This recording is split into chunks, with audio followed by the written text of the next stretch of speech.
Hello, everybody. We want to start welcoming you here to Gov School on YouTube Live. Appreciate you joining us.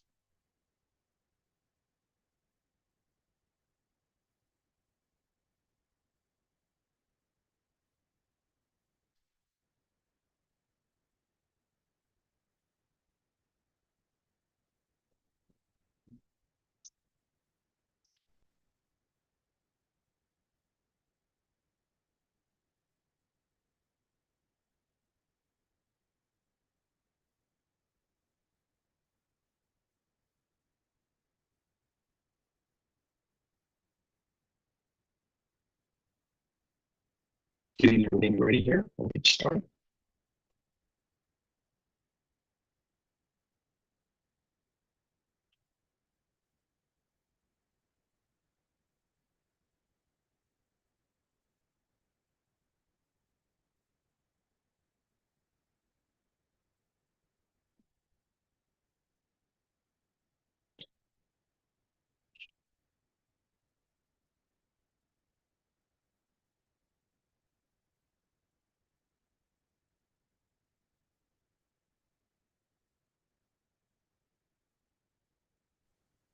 Hello, everyone. We're going to start getting ready here.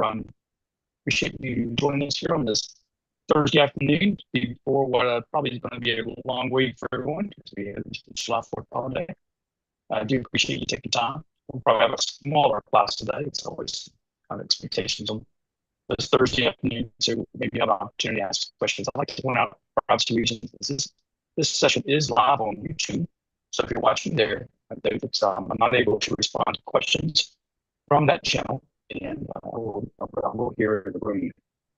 As you go forward, make sure that you keep your status on background noise. And if for some reason you're not hearing something, you let me know, and we'll stop and I'll make sure I have that setting correct. Your voice sound kind of fluttered.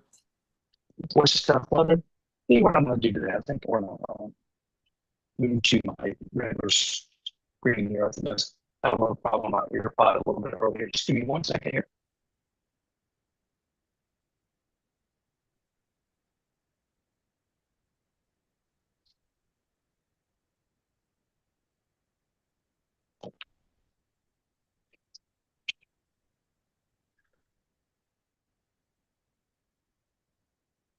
Reconnection. Maybe that'll be a little bit better.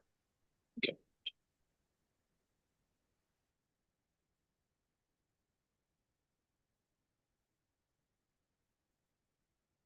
Give me 1 minute. I'm working on some technology here. So,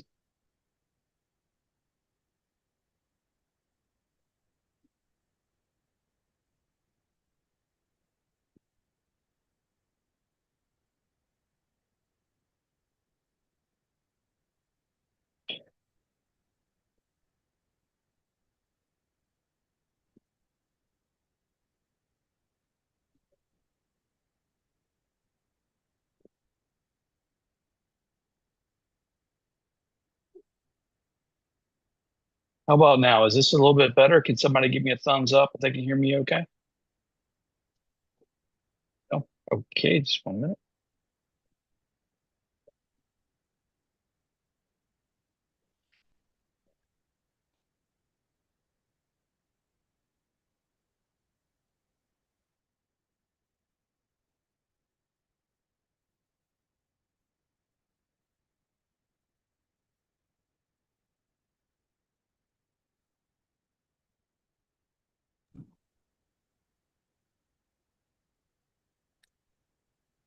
I'm going to try this one more time with the earpod. It gives me a little bit better reception. Can everybody hear me okay now? I'm getting a good green sign here. Good. Yeah, let's just go with that. How about that? Sorry about this.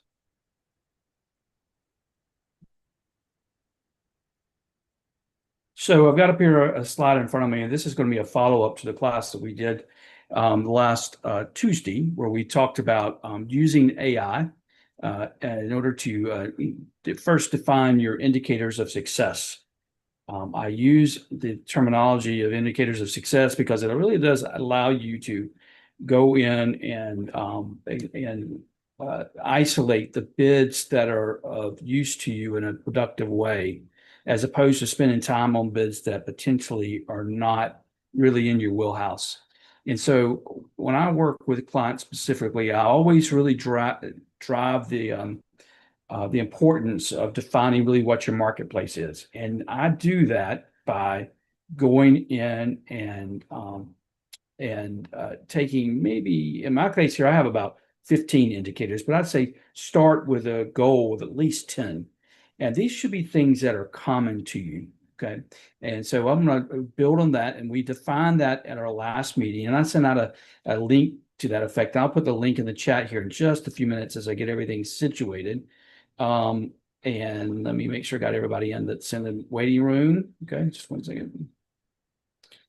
Everybody's on vacation, it seems. So let's just give me a second. I'm running all this by myself today. A second.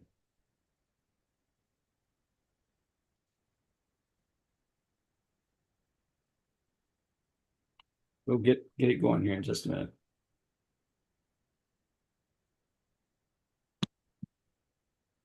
Okay.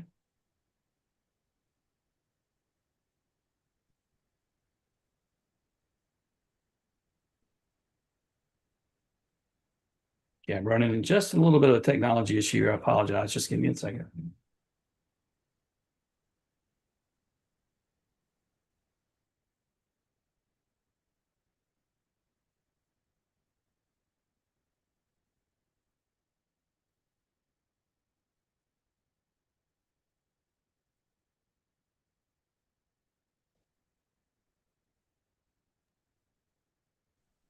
I may have to abandon this one today. It's not wanting to work with me.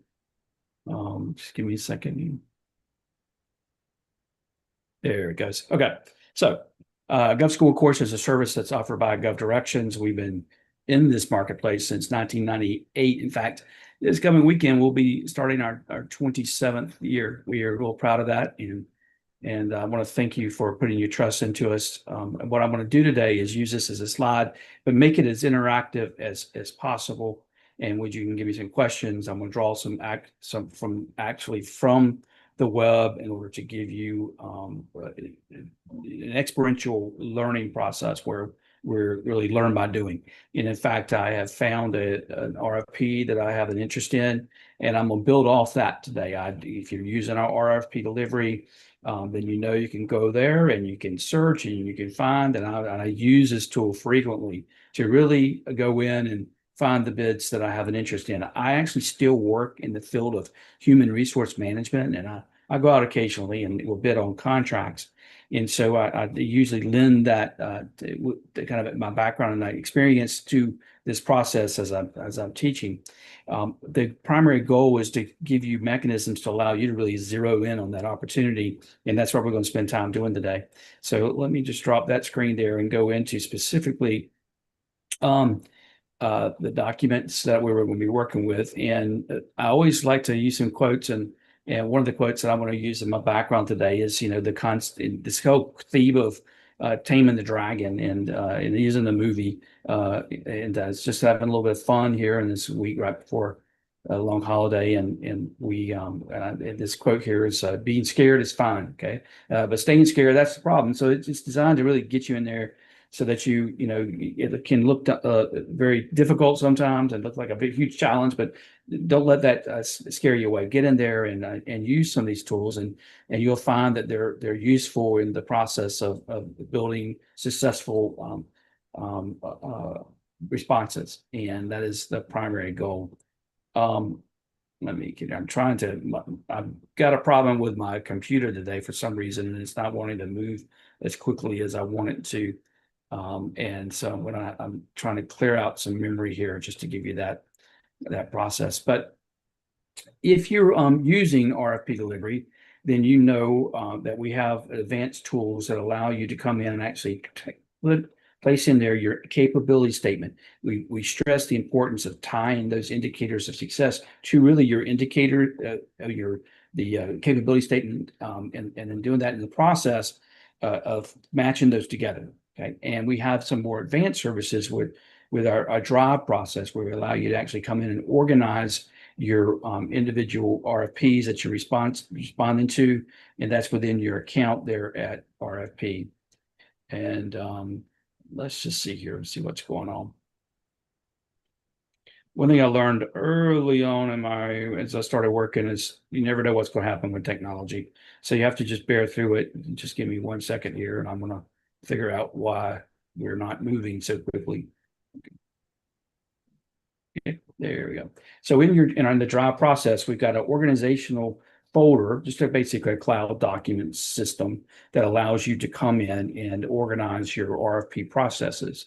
And in that, of course, you can have, whenever I refer to an RFP, specifically, we're talking about anything that has to do with any way the government is working with you. And it could be an invitation to bid, a request for proposal, a request for qualifications, and I organize them in such a way that I'm dealing with areas where, because each of them, no matter what type it is, have specific components. And we talked about this in the first class on Tuesday. And of course, that's live on YouTube as well. So you can actually go back there and we've recorded and start there. And we always see these common themes, these common areas that you'll find are found in each of those documents.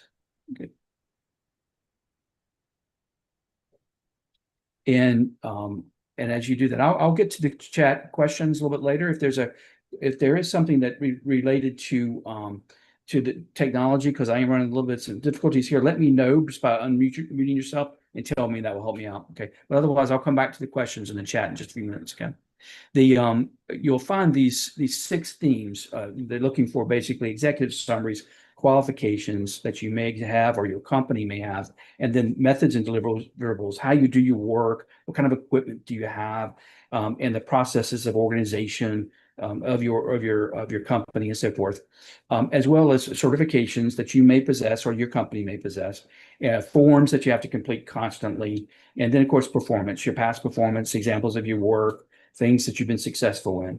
And so it's important that you recognize that these are some themes that you find within every RFP that you're going to respond to. So if you organize your structure of your information by that, for example, in your performance, go ahead and put in there a list of your references, as many as you can, reference letters and things, and then give access to the AI services that you may use to your folder, then you'll find that it's able to pull from that and learn from that and teach it, and back to that sort of that taming concept of pulling it together. So in the process of working through this, I'm going to actually really go in there and build based on an actual RFP or request for proposal and show you some results. And we talked about that basic concept of understanding, making sure that bid is really the one that you wanted to find.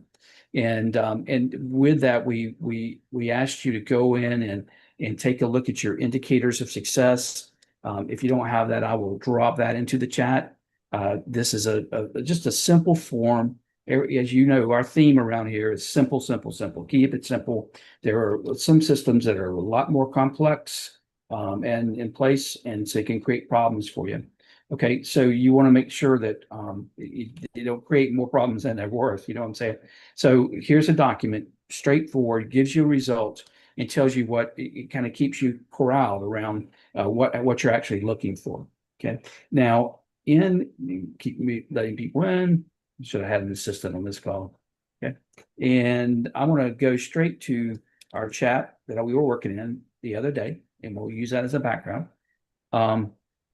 As a part of that, I have, I use ChatGPT for the 4.0 series. I believe that's how you refer to it. I'm not even sure, but it's the OpenAI, and I think it's the most popular. It's used by, I think the other day I read, some 2 billion people. So we built our GovDirections RFP writer system on this system. We have another that we're going to introduce called Eagle Eye that's still in development. It should be just about any day that we'll be using with this, but it's a combination of the two. I'm just a big believer. I've always done this. Even you see with the cloud version is a Google Drive, or you can use your own Microsoft. It's more about the process itself as opposed to capturing the product demand by its own. So I like to really focus in on that in the right way, since you can get tools that work with a new company's budget, which is a lot of times a very low budget. And so I get that. And when we first started in 1998, we had that that little tight budget, and we try to make everything that we could do work in the best way possible. We always would try to do that. So this is free to a certain level. The Google Drive is free to a certain level. It's secure to a certain level. You don't put anything that you want a high level security. I mean, just be smart, but it's there for you, and you should be able to use it in the right way.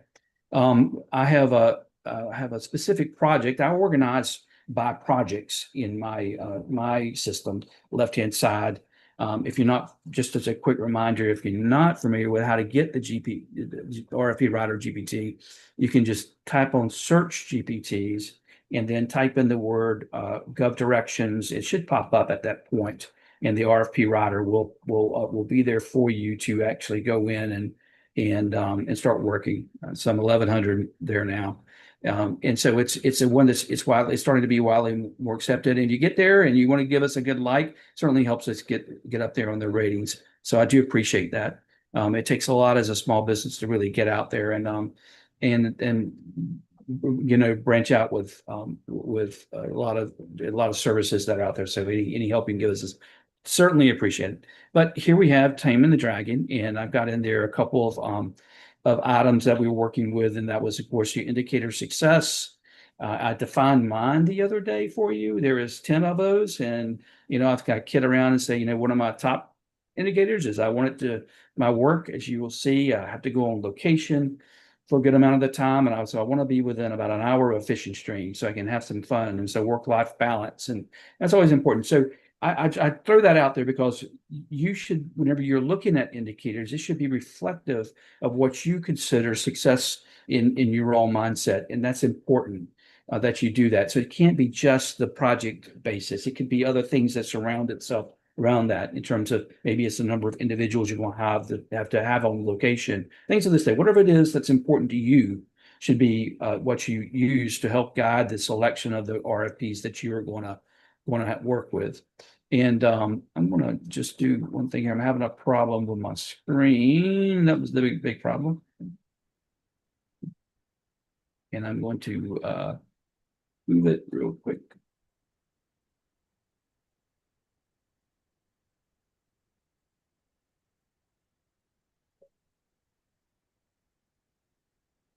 Give me just a second here. Okay. Let's move it down. Okay. So in this process, what I'm going to do is I'm going to introduce, I've already introduced on the first series a copy of the actual bid. And so the indicators. And so I want to ask it to evaluate a new bid for me that I just found in Alaska. And you might think, why is Mark Knowles interested in an Alaska bid? Well, because he's based here in Georgia. The truth of the matter is today it's about 104, seems like, and I like to go and work in different parts of the country when I go out and work. And I have worked in Alaska before. So it caught my attention. And I'm going to ask to review this RFP to see if it fits my goals. And I just use up a prompt, and we have best prompts that I'll send to you. But it knows already, because I do this routinely, that when I say evaluate, in fact, I instruct it. Whenever I talk about taming, you really have to go and say, this is what this means. Okay. When I say I want you to evaluate, I want you to go in and give me an indicator scoring and tell me how it fits my indicators at the high level. And I ask it to weight it, what's important, what's not so important.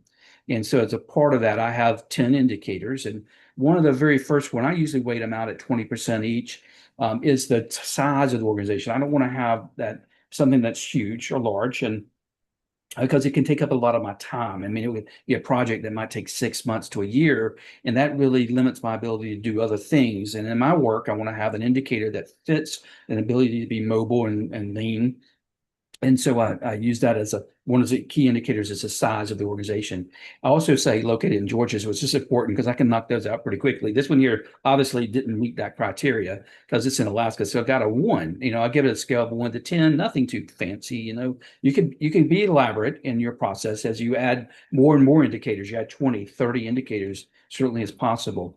And so when we do that, we want to go in there. So and I also do a timing, a budget range. And so it gives me a weight. And this one here gave me a 76. Now my criteria is typically 80 points. Okay. And so it's a pass, but I'm at 76 here. So I'm going to go a little bit further than the basic review that chat can do or an AI can do and think and use my own head and like, yeah, okay, this is good enough because it's a smaller organization, something I could probably do in one trip, two trips. And the score is close. It's 76. Sometimes I use 70. In fact, if I was giving you criteria to meet, ideally, you want a 100% match, but a 90 is a good match. Absolutely go for that kind of contract. And maybe a 70 or above, you should. In fact, if it was 60 or above and I was brand new, I might even go for it. That's whenever I was really hungry and I needed to make sure I got work in place, and that was important. So you have different scoring methods that you might do.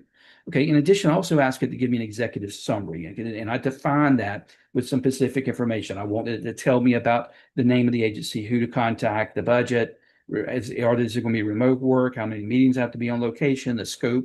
These are things that are important to me that then I can record. And then my AI evaluation, my executive AI has given me a recommendation. It actually scores high and it involves remote work, and it is ideal for subcontracting or teaming. So it's given me some ideas of ways I might approach it. But I'm going to go ahead and instruct it and say I am definitely interested, and let's move forward. Okay. Okay. So I'm taking interested. In fact, I worked in Alaska before. Here is a sample of my work. Okay. And so I went ahead and just pulled that out a little bit earlier. And so this was a report I did, and I worked in Matsu, which is a bureau right outside of Anchorage. One of the best jobs ever I worked on. I worked as a subcontractor. And I might even want to tell chat that I was a subcontractor, although it should pick up on it to some extent. And I'm having just a little problem. Let's see. Getting my screen.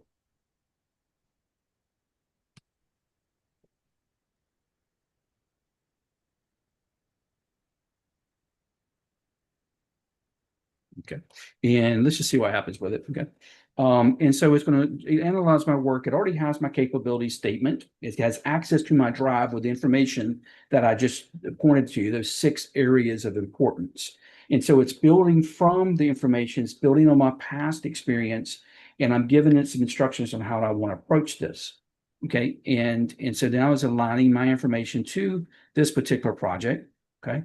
And the recommended next step is a proposal narrative, creating a detailed budget, and so forth. Now, what I want to do in my directory, in my online system that I'm using, if you need for us to assist you, we can help you do that through the drive. But I work with clients frequently in this process, but as you go in, I always typically go into my RFP process, and I have a folder that is active. It basically it's set up so that we can take a look at RFPs of interest, not the shared. Okay. I share documents with my staff, and they can come in here and take a look at it. This is important to me, so I can go to RFPs of interest, and then I'm going to start myself a folder in the active stage. There's really 5 stages of an RFP. This pre-active, where we learn about those. In fact, we're publishing a number of those now as governments get ready for the FY26 year. It starts most local governments July 1. And these are RFPs we know are coming. They're budgeted and they're ready to go. They just can't hit the door until July 1. And so we go ahead and help you with that. So there's a pre-active stage. And the good thing about those RFPs, you can practice more traditional business development. Important to have that capability statement ready to go, marketing the correct way. You know where to do. It's not a cold call. That you know it's going to happen, and you're not really in that cone of silence. But when you go in that cone of silence, that means that RFPs on the street like this one, you got to follow the rules. So you don't want to just pick up the phone and call somebody. You want to make sure that it's set up in a way that that you can that you're not going to be ruled as non-responsive. They'll be as nice as anything to you. Government officials usually are, frankly.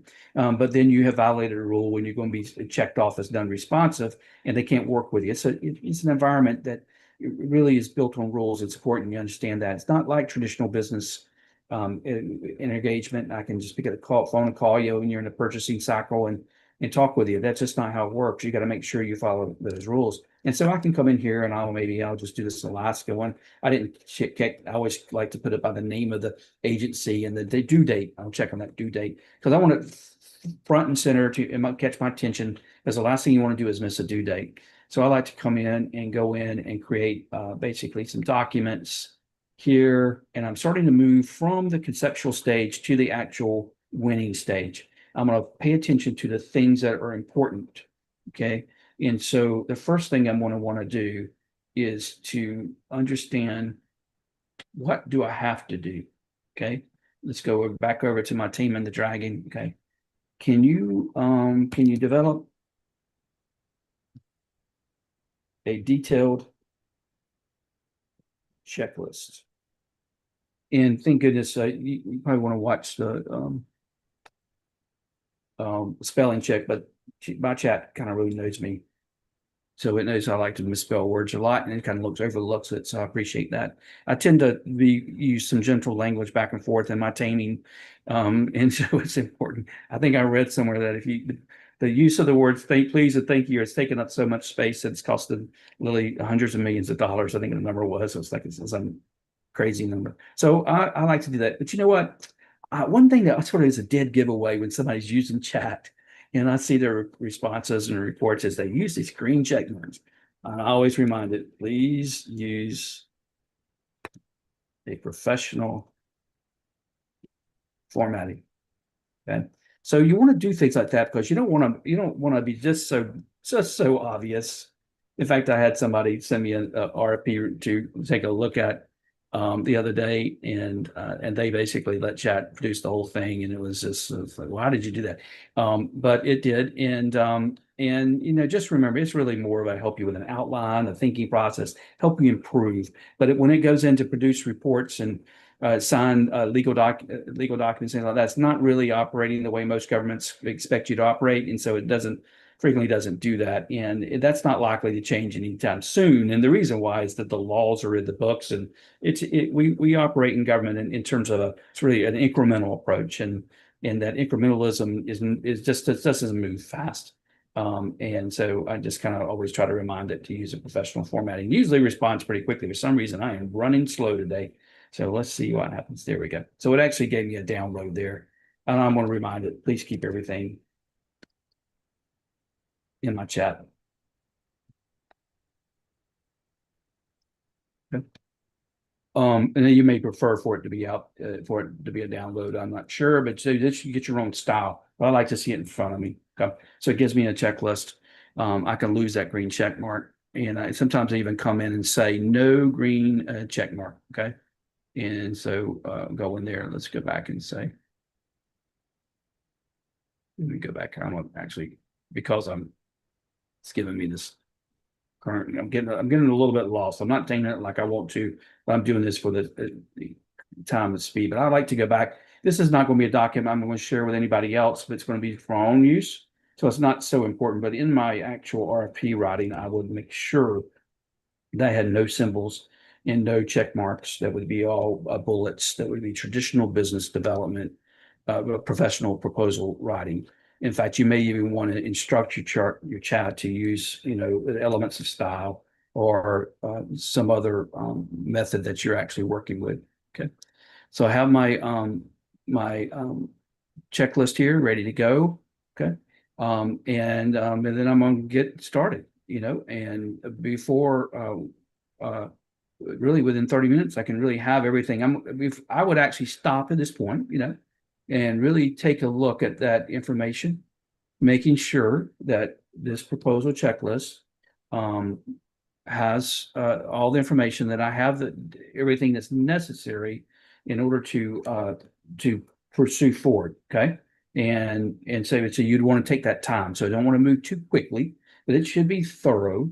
And knows really what I want to now at this point. And I'm actually building this in a new chat for us for demonstration. And so it's not going to pick up exactly the way I normally ask it to. I always keep your chats and the types of issues together in one chat is always helpful. Right? Just if you don't realize that at this point, as you work to actually train it and make it work the way you want it to work. Okay. And so the next thing I'd like to do is as it's recommending, you can start building from here, an outline. I just say proceed. Okay. And get it going. Okay. Now, whenever I do my proposals and I always step back, I always really like to see what's going to be produced first. But one of the best prompts that I like to use is to tell it to take my proposal and then build it around the evaluation criteria of the actual um, uh, bid itself. Okay. And I'm going to have to do it here. It's wanting to actually, and the reason why is because I'm having a little bit of a memory issue at this point. So I don't want to necessarily do that. Well, this won't happen to you as you're working it. So let me just give it some more instructions. It's not being cooperative at the very moment. So let's just say, let's build the entire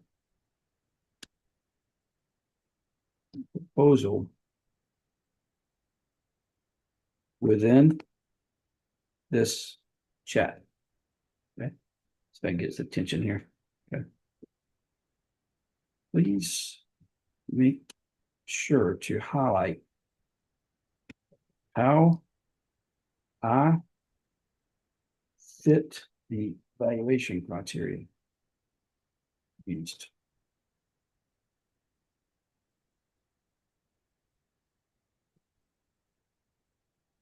Okay. I knew it was a memory issue. That's what's always that. So here's for the evaluation criteria, the formatting, the proposed scope of work, the technical approach. They will measure me on all of these items. And it's just important to remember that whenever you are being evaluated, that the government can only do an evaluation on what they tell you they're going to do it on. Okay. And this is comparative analysis. And so it's important you pay attention to that. That's, the number one way to win an RFP. It's really to make sure you follow their instructions. The number one way to lose one is to not follow instructions. So I just like to stress that over again. So it tells you how they want you to have this actually laid out, and it's giving me a proposal cover letter to start with, and we'll proceed with the actual sections. And in this case here, we want a cover sheet. I'm going to use my own style. I'm not going to use that. It's going to be too generic with this system. And so I'm going to want to make sure I have a typical cover sheet and cover document in this process. So here, what I'd like to do is a cover letter.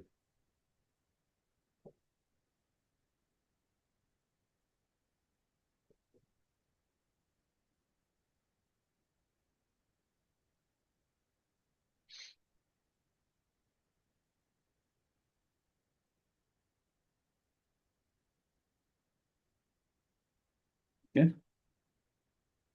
One thing it always uses the more standard, putting your name at the top and your address. I don't do it that way. I use the typical process that is a professional business letter. My information is going to be on a letterhead as opposed to at the top. So it's important that you choose a style, but most of us won't do that. Now, I like to use a base. Okay, when I do this. So this is going to be not my final cover letter, but it's going to be a starting outline. Okay.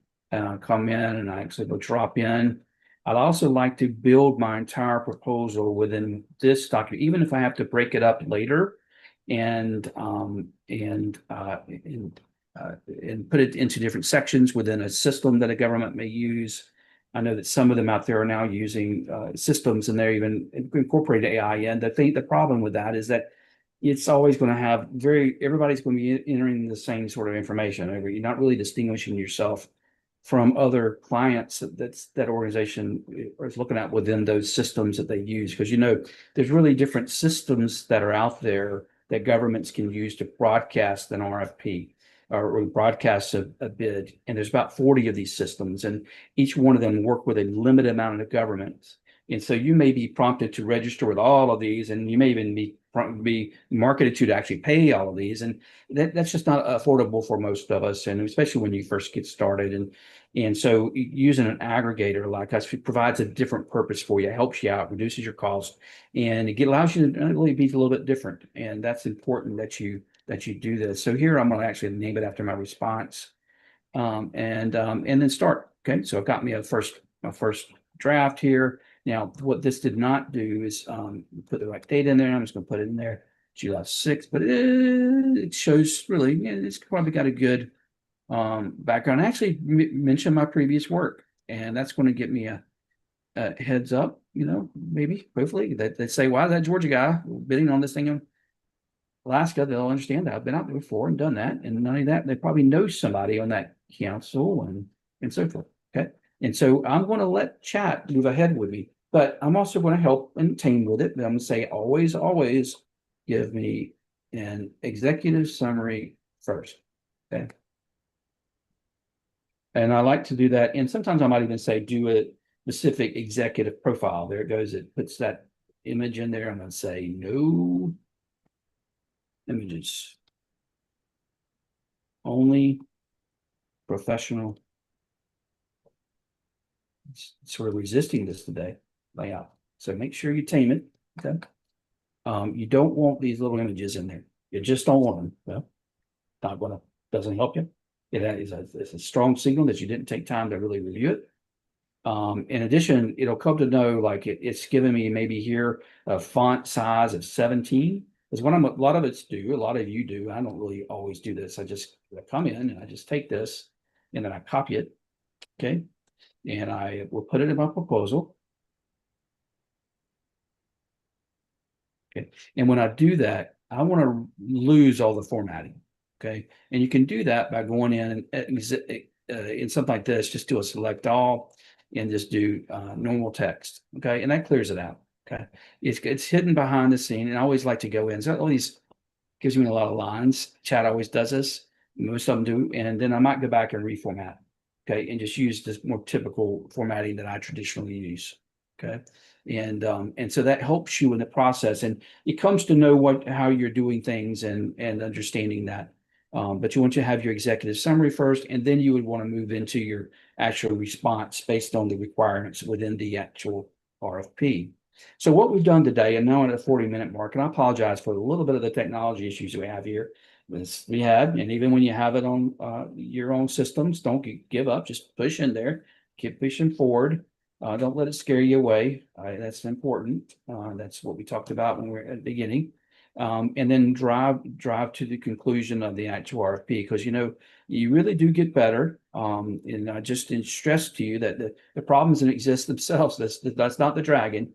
It's usually they're just a challenge, and you gotta get through this, a test of your character, how well you do that. And the only source of knowledge really, it's truly, this is the Einstein. I didn't switch this to a too funny of a quote, but it's experience. You got to get practice. And the really good thing about these AI tools is that they get better when you practice with them. Okay.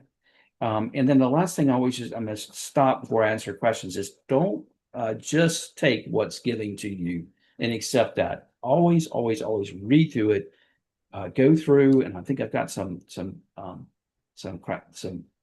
instructions.